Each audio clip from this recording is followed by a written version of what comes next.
আমি মনে করি যে বাংলাদেশের মানুষ অনেক বেশি আপনার পরিশ্রমী, ত্যাগী, কাজ করতে পারে এবং পরিবর্তন আনতে চায়। এটা যদি সঠিকভাবে আমরা এগিয়ে নিয়ে যেতে পারি, যে যেখানে আছি সেখানে যদি আমাদের কাজটা আমরা ঠিকমতো করতে পারি, তাহলে নিশ্চয়ই আমরা সফল হব। আমি অত্যন্ত আশাবাদী যে আমাদের তরুণ নেতা জনাব তারেক রহমান তিনি অত্যন্ত দৃঢ়তার সঙ্গে অত্যন্ত সমস্ত আবেগগুলোকে ধারণ করে তিনি কাজ করে চলেছেন এবং প্রতি মুহূর্তেই তিনি চেষ্টা করছেন যে দেশের পরিবর্তন কীভাবে আনা যায়। আমার মনে পড়ে 5ই অগস্টে সবকিছুর ঘটনার পরে আপনার রাতে আমি গিয়েছিলাম আপনার হাসপাতালে, ম্যাডাম ছিলেন তখন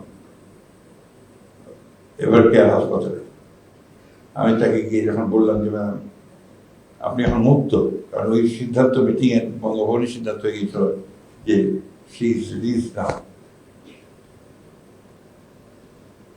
তো আপনার তো এখন একটা বাণী ম্যাডাম দেশবাসীকে দিতে হবে, আর আপনি যদি বাণীটা না দেন তাহলে যে অবস্থা সৃষ্টি হবে সেটা নিয়ন্ত্রণ করা যাবে না।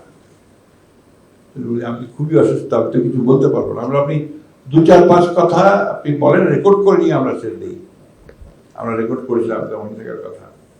আমরা ওইখানে কিছু ছোট্ট একটা ড্যাপ করে তাকে দিয়ে আমরা তার ওই রোগশয্যায় বসে তিনি ওই বলেছিলেন যে আমরা একটা বড় বিজয় অর্জন করেছি, ফ্যাসিস্টরা চলে গেছে, কিন্তু আমি আপনার কাছে অনুরোধ করব যে প্রতিশোধ নয়, প্রতিহিংসা নয়, আসুন আমরা সবাই ঐক্যবদ্ধ হয়ে ভালোবাসার সঙ্গে দেশটাকে গড়ে তুলি।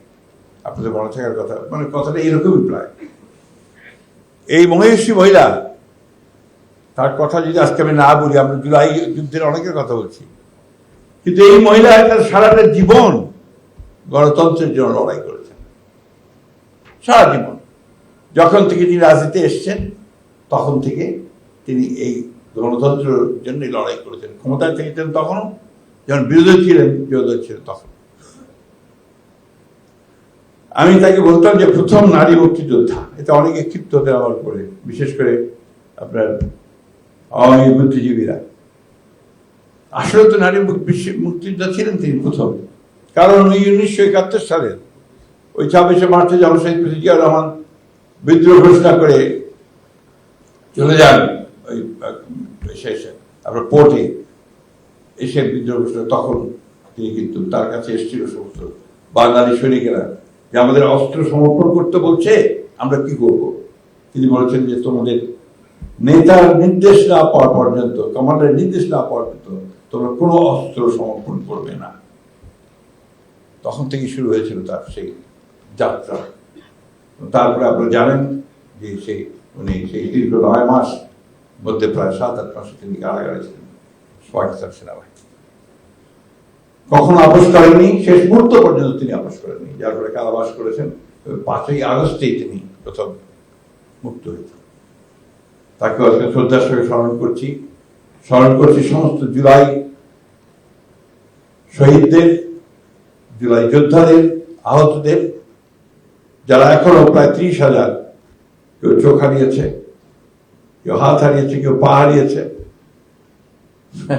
মাঝে মাঝে মনে হয় যে কেন এরা এই পাহাড় কেন তারা এইভাবে আসলো। তো আমার এক বন্ধু আমাকে বলছিলেন যে একটা জিনিস মনে রাখবেন, এই ইয়াংদের মধ্যে, তরুণদের মধ্যে ভেতরে কিন্তু দেশটা সবসময় টিকে আছে, অর্থাৎ সবসময় দেশটাকে তারা ধারণ করে।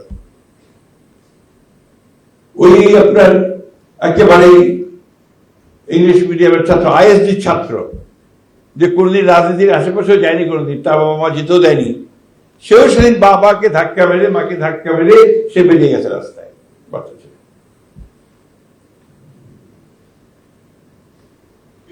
কষ্ট হয়। যাই হোক, আমরা খুব আশাবাদী যে আমরা সবাই মিলে চেষ্টা করে আমরা দেশটাকে সত্যিকার অর্থেই একটা পরিবর্তিত দেশ, একটা গণতান্ত্রিক বাংলাদেশ, একটা অসাম্প্রদায়িক বাংলাদেশ, মেধাবীদের বাংলাদেশ, তরুণদের বাংলাদেশ আমরা গড়ে তুলতে সক্ষম হব।